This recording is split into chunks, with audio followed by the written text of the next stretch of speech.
ke-24, rasa bersalah. Povnisa, rasa bersalah. Aku sama sekali tidak mengerti dengan jalan pikiran ayah. Bagaimana mungkin ayah mau menikah dengan gadis di bawah umur? Alasannya adalah anak. Ya, ayahku terobsesi dengan anak laki-laki. Sebenarnya kalau saja aku wanita yang sempurna mungkin ayah tidak akan melakukan pernikahan gil itu. Aku hanya dikabari lewat sambungan telepon oleh ayah. Aku yang saat itu sedang berada di Australia tak bisa berbuat apa-apa. Pernikahan pun terjadi, tidak ada yang hadir di antara anak-anaknya ayah. Anak kandung ayah hanya satu, yaitu aku. Sedangkan kedua kakakku, Mbak Tanya dan Mbak Lydia adalah anak angkat. Seandainya saja ayah menikah dengan orang yang usianya patut menjadi ibuku, mungkin aku akan terima. Lah, ini sama cucunya saja seumuran. Cucu ayah ada dua, semuanya laki-laki. Namanya Andi dan Tristan. Beberapa hari berselang setelah pernikahan ayah, aku memutuskan untuk pulang dan langsung menuju ke rumah istri baru ayah. Bukan hal yang sulit buatku menemukan alamat rumahnya. Asal ada uang semua pasti bisa. Rumahnya sangat sederhana, bukan sederhana tapi di bawah sederhana. Yang benar saja, apa ayah bisa tinggal di sini? Aku langsung mengetuk pintu rumah itu secara perlahan, takut pintunya roboh. Seorang ibu menyambutku dengan ramah dan mempersilahkan aku untuk masuk. Aku terlanjur sakit melihat ayah yang telah menikah, dan yang lebih membuatku lebih sakit, ayah memanggil perempuan itu dengan sebutan Dinda. Kata ayah itu adalah panggilan sayang. Sika, luar biasa memang mereka. Apa ayah puber kedua di usia rentanya? Aku tak mau berlama-lama di rumah itu. Buat apa? Perempuan itu telah merebut cinta pertamaku. Cinta antara ayah dan anaknya. Apa ayah tidak bisa melihat kalau dia hanya mengincar harta ayah? Aku kemudian keluar dari rumah dan masuk ke mobil. Kupacu kuda besiku dengan kecepatan tinggi. Masa bodoh dengan akibatnya nanti. Nis, kamu udah ketemu sama ibu baru kamu? Mbak Lydia menanyakan sambil tangannya terus memilih cincin yang ada di depannya. Entah itu sudah cincin yang keberapa yang dimilikinya, tapi tetap saja Mbak Tanya membelinya. Sudah kemarin, jawabku singkat. Tanganku juga tak kalah asyik sedang bermain ponsel. Terus, mau kamu apakan dia? Mbak Tanya kini serius menatapku. Enggak tahu, belum ada rencana. Gini deh, Mbak punya rencana. Mbak Tanya kemudian menceritakan rencana untuk memberi pelajaran pada istri baru ayah. Terserah Mbak, Nisa ikut saja. Akhirnya Mbak Tanya dan Mbak Lydia menjalankan aksi mereka, sedangkan aku cukup menunggu di rumah bersama kedua kakak iparku. Perempuan itu akhirnya datang dengan wajah yang lelah.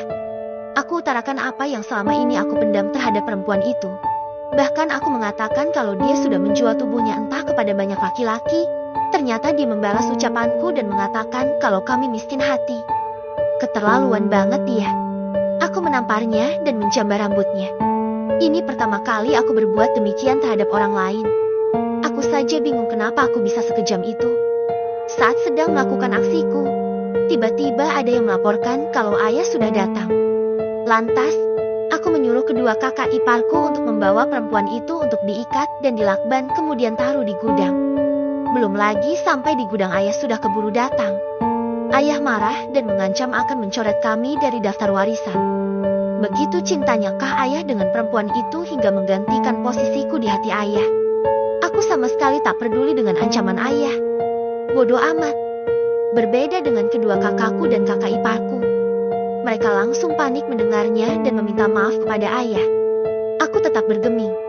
Rasanya sangat sedih melihat ayah yang biasanya merangkulku kini melupakanku. Nis, kamu mau ikut nggak ke rumah mami? Mbak Tanya dan Mbak Lydia yang sudah siap pergi menawariku. Mami? Siapa mami? Kita lagi latihan Nis. Mau memanggil istri baru ayah dengan memanggilnya mami. Kamu mau nanti dicoret dari daftar warisan? Kalau Mbak Enggak mau, Nis. Mbak Enggak mau hidup susah. Mbak Enggak mau kehilangan kenikmatan yang selama ini sudah ada. Mbak Tanya menerangkan maksudnya. Ternyata mereka sangat takut dengan ancaman ayah semalam. Nisa enggak akan kemana-mana. Silahkan Mbak minta maaf pada perempuan itu. Kalau perlu berlutut sekalian. Wah, ide yang bagus itu biar meyakinkan. Sekarang aja aku sudah siap-siap membawa obat tetes mata biar nanti tambah yakin lagi. Yaks, berangkat. ucap Mbak Lydia yang baru keluar dari kamarnya. Mereka berdua akhirnya berangkat ke rumah perempuan itu. Hari ini hari ulang tahun Andi, anak dari Mbak Tanya. Pesta ulang tahun mewah akan diadakan di salah satu hotel berbintang. Aku sudah bersiap dengan dress putih sesuai dengan dress code yang diberikan Mbak Tanya. Seluruh undangan nantinya akan memakai pakaian yang berwarna putih dan tidak semua orang bisa masuk. Hanya orang yang mempunyai undangan saja yang boleh masuk. Entah berapa uang yang dikeluarkan oleh Mbak Tanya untuk acara ini. Salah, lebih tepatnya uang ayah. Perempuan bernama Seva itu datang bersama ayah. Dia memakai gaun putih dan merubah penampilannya. Aku akui dia itu cantik, sangat cantik malahan. Tapi itu tidak bisa merubah pendirianku untuk membencinya. Cantik, tapi gila harta. Mbak Tanya dan Mbak Lydia menyambutnya dengan memeluk Seva. Cih, sandiwara yang mereka mainkan membuatku ingin muntah. Aku memalingkan wajahku, tak ingin melihat kedekatan Seva dan ayahku. Rasanya sakit. Ayah mengingatkan siapa saja yang belum meminta maaf pada istrinya itu. Tentu saja yang belum meminta maaf adalah kedua kakak iparku dan juga aku. Mbak Lydia dan Mbak Tanya menyuruhku untuk meminta maaf pada Seva. Rasanya enggan sekali untuk meminta maaf. Buat apa? Baiklah, Nisa akan minta maaf. Akhirnya kata-kata itu keluar dari mulutku. Lihat saja ayah apa yang akan Nisa lakukan untuk memenuhi keinginan ayah yang haus akan permintaan maaf untuk istri baru ayah. Aku mendekati perempuan itu. Terlihat ada rasa takut pada wajahnya. Maafkan Nisa, Mami Seva. Istri kesayangan ayah yang sudah merebut segalanya dari Nisa. Aku berlutut di hadapan Seva agar ayah puas. Lihat ya, Nisa sakit. Jangan seperti ini. Tolong berdirilah. Seva memegang kedua bahuku yang bagiku haram jika dia menyentuhnya. Jangan sentuh aku. Meminta maaf bukan berarti kamu sudah menang. Dan untuk ayah, selamat berbahagia. Silahkan pilih istri baru ayah biar Nisa yang pergi. Teriakku. Aku tak mampu lagi bersandiwara. Berpura-pura seperti yang Mbak Tanya dan Mbak Lydia lakukan. Aku bangkit dan berlari keluar dari kamar hotel. Persamaan dengan mereka semua. Nisa, aku masih bisa mendengar teriakan ayah. Selamat menikmati hidup baru ayah. Semoga bahagia. Silahkan pilih dia dan aku yang akan pergi dari kehidupan ayah. Beberapa hari kemudian aku memutuskan untuk kembali lagi ke Australia, melanjutkan hidupku. Sering ayah mengirimkan pesan untukku.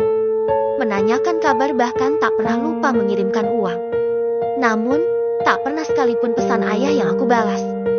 Diam-diam aku sering menanyakan kabar ayah lewat Agus, sopir sekaligus asisten ayah, tapi aku memintanya untuk tak memberitahu ayah. Aku senang mendengar ayah sehat. Bahkan Agus sering mengirim foto ayah yang terlihat lebih ceria. Inikah kebahagiaan ayah? Bahkan ketika ayah sudah berganti penampilan, Agus juga mengirimkan foto untukku. Agus mengabarkan kalau ayah akan berangkat ke Jogja. Momen yang pas untukku untuk bertemu dengan ayah karena aku juga sedang berada di kota yang sama. Pagi itu aku menyambangi ayah di resort. Akan aku jadikan itu kejutan untuk Seva juga ayah. Benar saja Seva terkejut saat membuka pintu dan melihat kehadiranku. Sementara ayah, penampilannya sungguh berbeda. Ayah jauh lebih kelihatan lebih muda, lebih segar. Ayah merentangkan tangannya untuk menyambutku. Aku menghambur ke dalam pelukannya. Nisa rindu ayah, sangat rindu. Batinku. 1 hari penuh aku menghabiskan waktu dengan ayah. Hal yang sudah sangat lama tidak aku lakukan. Ayah tidak takut kalau istri ayah marah ditinggal seharian? Tanyaku. Tidak. Dia tak pernah marah. Jawab ayah. Tentu saja dia tidak akan marah. Pasti sudah ayah beri dengan uang yang banyak. Tidak sayang. Dia tidak seperti itu. Terus saja membelanya. Ayah justru tersenyum dan menggenggam tanganku. Percayalah. Dia tidak seperti itu. Seva itu baik. Aku akan percaya kalau dia mampu melewati ujian yang aku berikan. Ayah menatapku, mengernyitkan kedua alisnya. Ujian? Tanya ayah. Iya, nanti akan Nisa beri ujian untuknya. 1 tahun berselang, ayah belum juga memberikan kabar tentang kehamilan istrinya. Jangan-jangan dia tidak bisa hamil, sama sepertiku. Aku memutuskan untuk memberikan ujian padanya.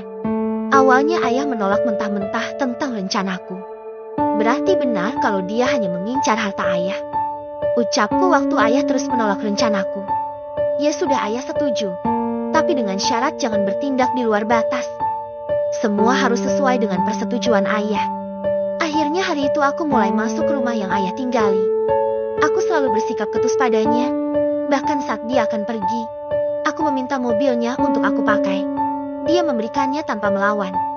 Padahal aku sudah menyiapkan kata-kata jika dia menolaknya, atau bahkan jika seperti di film-film tentang kejamnya ibu tiri, aku juga sudah siap melawannya. Ini kenapa dia malah tak pernah melawan sedikit pun. Menjelang sore dia belum juga kembali sementara hujan di luar turun begitu derasnya. Ayah sedari tadi mondar-mandir gelisah, karena berkali-kali menghubungi tapi tak ada jawaban. Ayah khawatir karena dia pergi dengan motor Pak Satpam. Ayah mau menyusulnya. Nisa ikut. Benar saja sesampainya di rumah orang tuanya, Seva belum kembali dari menjemput adiknya. Aku cukup terkejut dengan keadaan rumahnya. Keadaannya jauh berbeda dengan dulu yang pertama aku kunjungi, tak lagi seperti gubuk reot. Orang tua Seva menyambut kami dengan baik. Bahkan ibunya sangat ramah padaku. Entah keberanian dari mana aku ikut membantunya memasak. Justru aku jeti menemukan sosok ibu pada ibunya Seva. Bu Marni namanya. Bu Marni mengajakku bercerita banyak hal, dan itu membuatku nyaman. Penampilannya juga sederhana, tak banyak perhiasan yang dia pakai, hanya anting-anting dan satu cincin melingkar di jarinya. Bu Marni sangat khawatir ketika adik Seva dan juga Seva pulang dalam keadaan basah kuyup. Bahkan dia memarahi mereka dan menjewer telinga adik Seva. Aku menatapnya dengan iri. Lepas itu, kami semua makan dengan alas tikar di lantai dengan menu sederhana yang tadi kami masak. Hal yang tidak pernah aku lakukan selama ini. Kedua kakakku aku yakin 1000% tidak akan mau makan seperti ini. Mereka memilih makan di restoran mewah dan mahal tentunya. 3 hari berselang rencana keduaku dimulai. Ayah dan aku bersandiwara kalau bisnisnya bermasalah dan harus meninggalkan rumah beserta asetnya. Ayah memberikan pilihan pada Seva untuk tinggal bersama orang tuanya. Tapi dia menolak, bahkan menyerahkan seluruh perhiasan dan tabungan yang dia punya untuk membantu ayah. Hal itu aku dengar ketika mendengar pembicaraan mereka saat melewati kamar dengan pintu terbuka. Pukul 3 pagi, kami mulai berangkat diantar Pak Agus menggunakan mobil pribadi Pak Agus. Ya, Pak Agus menjadi salah satu bagian dari sandiwara ini. Agus yakin Nona Bos mampu melewati ujian Nonisa. Begitu yang diucapkan Agus ketika memintanya untuk ikut bersandiwara. Rumah yang kami tuju adalah salah satu perumahan yang dibangun perusahaan ayah. Dan salah satu tujuan ke kota ini juga sebenarnya ayah ada kepentingan bisnis. Seva itu terlalu polos, mengira bisnis ayah benar-benar bermasalah. Gus, saudara kamu sementara pindah kemana? Tanya ayah saat berhenti di rest area. Tentu saja tanpa sepengetahuan Seva. Aman bos, mereka liburan. Tentu saja mereka liburan. Kompensasi yang diberikan ayah itu sangat banyak. Setelah perjalanan yang melelahkan, akhirnya kami sampai juga. Oke Seva, ujianmu dimulai. Pertama aku meminta makan, tanpa bahan apapun yang tersedia, padahal aku bisa saja pesan makan secara online, tapi tidak aku lakukan. Nanti dia curiga. Seva kemudian keluar entah kemana, tahu-tahu dia pulang dengan membawa beras dan bahan makanan lain dengan kedua tangannya yang aku lihat itu berat. Kemudian dia memasak, ayah berusaha membantunya tapi dasar ayah. Mana bisa dia melakukannya? Aku yang melihatnya cekikikan sendiri di kamar. Malam hari, sungguh aku tak bisa memejamkan mataku. Suara nyamuk konser terdengar nyaring di telingaku. Aku memutuskan untuk keluar kamar dan duduk di ruang tamu. Inginku tidur di ruang tamu, tapi kursi dari kayu justru membuat badanku pegal. Di saat bersamaan ayah keluar kamar, katanya mau mengambil minum. Nisa tidak bisa tidur, ya. Ucapku saat tiduran di pangkuan ayah. Kan Nisa sendiri yang memintanya. Jawab ayah sambil terus membelai rambutku. Apa sekarang sudah yakin? Tunggu 1 hari lagi ya. Ya, pintaku. Ini bukan ujian untuknya, tapi lebih tepatnya ujian untukmu. Benar juga apa yang dikatakan ayah. Sepertinya aku membuat ujian untuk diriku sendiri. Pagi ini aku melihat Seva yang sedang menyapu lantai tapi dengan berpegangan pada tembok. Apa dia sakit? Nah benar kan, hampir saja dia jatuh, untung aku segera meraihnya. Aku mengambil alih sapu di tangannya dan menuntunnya masuk ke kamar. Wajahnya pucat, terlihat dia menahan sakit. Aku jeti merasa bersalah.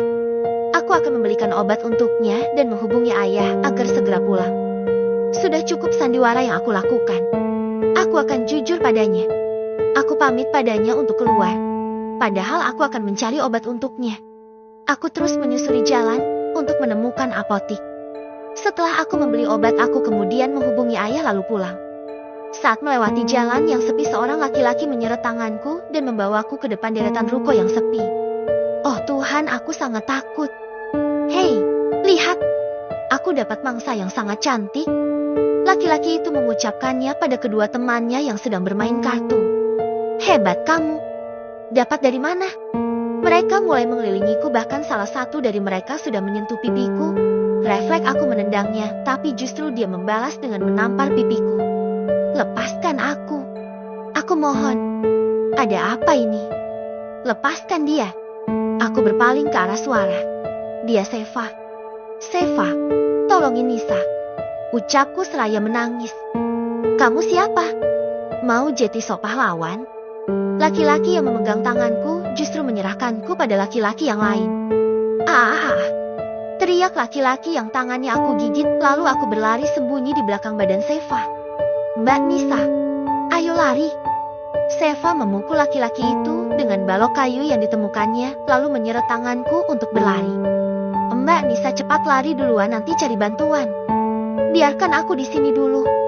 Seva justru menyuruhku untuk berlari terlebih dahulu. Apa-apaan dia? Tidak, aku tidak akan pernah meninggalkanmu. Tentu saja aku menolaknya. Aku masih punya hati nurani. Mbak Nisa mau jadi anak durhaka. Aku ini ibumu. Gertaknya. Ibu macam apa yang usianya lebih muda dari cucunya? Aku nggak mau meninggalkan kamu. Kita akan bersama melawan mereka. Dasar bodoh. Aku sudah sabuk hitam. Aku akan lawan mereka. Sekarang Mbak Nisa lari dulu dan cari bantuan. Ayo cepat lari. Aku pertimbangkan omongannya, ada benarnya juga ucapannya. Kalau kita berdua tetap di sini, maka kita berakhir sia-sia. Oke, aku akan lari, tapi nanti aku akan segera kembali. Aku kemudian berlari sekuat tenaga keluar dari area belakang ruko, kemudian menuju ke jalan raya. Itu mobil Agus. Benar, aku tak salah lagi. Secepatnya aku berlari mencari Agus yang tentunya bersama dengan ayahku. Tolong. Aku berteriak meminta pertolongan, sehingga membuat orang yang berada di depan apotik dan Indo April menghampiriku. Agus yang keluar dari Indo April terkejut melihat keadaanku. Nisa. Ayah meraihku dan memelukku. Tolongin Seva. Ya, ucapku. Nanti Nisa jelaskan. Sekarang ikuti Nisa. Gus, bawa mobilnya. Aku berlari kembali ke tempat Seva berada, diikuti oleh orang-orang yang tadi ada di depan apotik. Ya Tuhan, begitu sampai aku melihat Seva sudah terbaring di tanah, penjahat itu sedang mengelilinginya. Tangkap mereka, teriak salah satu orang yang ikut membantuku. Sementara ayah dan aku duduk di samping Seva. Dinda, bangun sayang. Ayah meraih tubuh Seva yang tak sadarkan diri. Oh Tuhan, ada darah menggenang di bagian bawah tubuh Seva. Aku semakin menangis melihatnya. Ayah, ada darah? Ya, ucapku terbata. Dinda, jangan pergi. Kanda mohon. Ayah menangis tergugu melihat orang yang dicintainya tidak merespon. Seva, bangunlah. Aku mohon, aku minta maaf. Nona Bos. Agus yang keluar dari mobil langsung menghampiri kami. Bos, ayo bawa Nona ke rumah sakit. Agus dan ayah kemudian menggotong tubuh Seva ke mobil. Saat digotong, plastik yang ada di genggaman Seva terjatuh, lalu aku memungutnya kemudian membawanya. Seva dibaringkan di kursi tengah mobil dengan kepala di pangkuan ayah. Tak henti ayah terus berusaha membangunkan Seva, tapi tak berhasil. Seva masih saja tak sadarkan diri. Aku menatap kantong plastik yang tadi terjatuh. Kantong plastik transparan sehingga terlihat isinya. Terlihat ada berbagai obat dan juga sebuah amplop. Aku membukanya.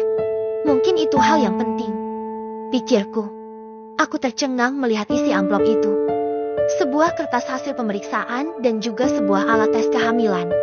Ayah, Seva, hamil.